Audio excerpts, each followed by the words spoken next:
Girl friend ఇన్ని సంవత్సరాలు అవ్వటానికి కారణం ఏంటి? గర్ల్ ఫ్రెండ్ బేబీ సినిమా తర్వాత రష్మిక కథ చెప్పి స్టార్ట్ చేసిన ప్రాజెక్ట్ అండి. అంటే రిలీజ్ టైంకి వచ్చేసరికి Baby cinema you are involved in production? Yes co produce చేశాను. ఎస్కెన్తో పాటు బేబీ కో ప్రొడ్యూస్ చేశాను. ప్రొడక్షన్ ఎగ్జిక్యూషన్ దగ్గర ఉన్నాను. ఇప్పుడు అంత పెద్ద హిట్ అయింది కదా, ప్రొడ్యూసర్స్కి బాగానే వచ్చిందా? అంటే జనాలు బయట అనుకోవటం అరవింద్ గారికి మేజర్ పోర్షన్ వెళ్ళింది అనేసి. అంటే మేజర్ అగ్రిమెంట్ కానీ మేజర్ పోర్షన్ అని కాదు కానీ అందరికీ బాగా వచ్చిందండి. అందరికీ బాగా వచ్చిందండి. అంత ఎక్కువ తక్కువ ఏం లేదు.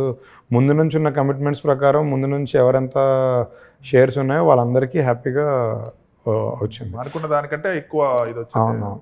మీరు ఎంత 20-25 వస్తుంది అనుకుంటున్నారు, ఆల్మోస్ట్ 100 దాకా వెళ్ళింది కదా జనరల్గా. అవును, 20-25 వస్తే చాలు అనుకుంటారు. అంతే, అదే పెద్ద hit, super hit cinema 100 crores వెళ్ళింది అది.